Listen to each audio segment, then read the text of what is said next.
I wasn't out looking to save anyone that night. I was just a man walking through a city dressed like a postcard and feeling like a ghost. And then I heard a sound that didn't belong to Christmas at all.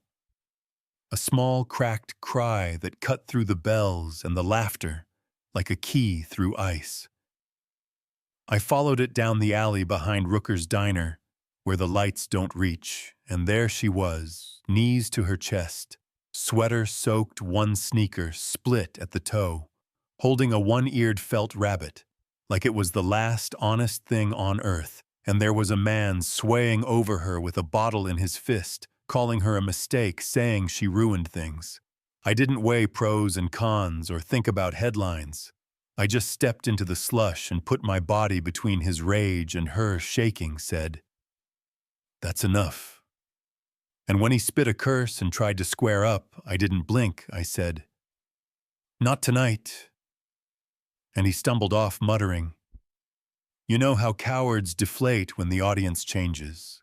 I turned to the kid and she didn't run. She pressed herself flatter to the bricks like she was apologizing for taking up air lips, blue eyes, somewhere far away, so I held my hands out, palms empty, and said, "Are you hurt? Can we get warm?"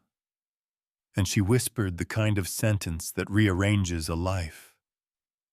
"Please don't take me back," and I heard myself say, "I won't," before my brain caught up with my mouth, and yeah, that happened. Inside the diner, she wrapped both hands around a cocoa, like it might bolt, told me her name was Lila, told me that man said he was her dad, and that her mom was in heaven, and that floors are safer than beds, and if you can hear a child say that and still sleep the same, teach me your trick. I took her to my loft because it was the warmest thing I had, and the funny part about a place built of glass and steel is how useless it feels until a kid with cold fingers steps inside and makes it a shelter. We moved slow, soup-first space always. I told her she could sleep anywhere she felt safe, couch or chair or rug by the heat vent, and when she chose the floor, I laid a blanket and set another a few inches away so she could see I'd be near, without hovering then. Sometime past midnight, she started thrashing, whispering, "No, no," like a prayer gone wrong. And I sat by the fire and said her name and told her where she was, and let her grab my hand like a rope read from a children's book that remembered the rhythm of safety better than I did, and her breath softened until mine matched it, two metronomes finding the same tempo. Morning was quiet, like snow knows how to be. I made star-shaped eggs because muscle memory is louder than grief, and we drove to Riverbend Children's Clinic, walls painted with whales smiling too hard. Dr. Priya Anand, speaking in that calm, warm voice people must audition to earn, she examined Lila slow, narrating every move, and still Lila flinched at the cuff and blinked fast at the stethoscope. And afterward the doctor pulled me aside and translated bruises into facts. 2 teeth lost the wrong way, weight too low. Injuries layered like bad seasons, and she said the word report. The way some folks say promise. In the hallway, a woman in a navy windbreaker with a badge that read Donna Ortega waited all business in posture and all human in the eyes. She said they'd been trying to keep tabs on. A Roy Bennett said he slips through cracks like water. But this time there's me and a doctor's notes, and a kid who said, "Please don't take me back," asked if I wanted to fight for emergency guardianship, and I said yes, with the kind of clarity you don't get in boardrooms. Lila reached into her pocket and pressed a bent foil star onto my lapel and whispered, "For bravery," and I decided, if I ever forgot why I was doing this, I'd just touch that star. The days after were like living in a snow globe, quiet and shaken in turns. Lila drawing lighthouses and stick figures at my kitchen island, laughing when flour exploded out of the mixer like the apartment had finally decided it could be messy and alive. We browsed a used bookstore where the floorboards talk, and she chose a story about a spider that writes words and walking out into the parking lot. She stopped so hard my arm jerked and whispered, "Roy." And across the asphalt, under a flickering light, stood the same mean slouch from the alley, eyes pinning us like a thumbtack. Cigarette ember hovering, and time stretched thin, a horn blasted. Traffic moved, and he slid behind a van like smoke. At home, security handed me a ripped page from Lila's drawing pad with block letters carved deep enough to tear the paper. "She's coming home, and we changed everything."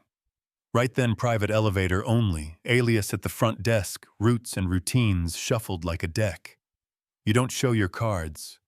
In my lawyer, Colleen Brooks set files like a surgeon, lays out instruments and said, "We'd need statements from the diner."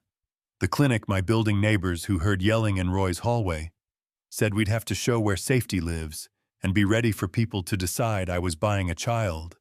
And I told her folks have been deciding things about me longer than I've had a driver. If they want to yell fine, I'll be busy keeping a promise.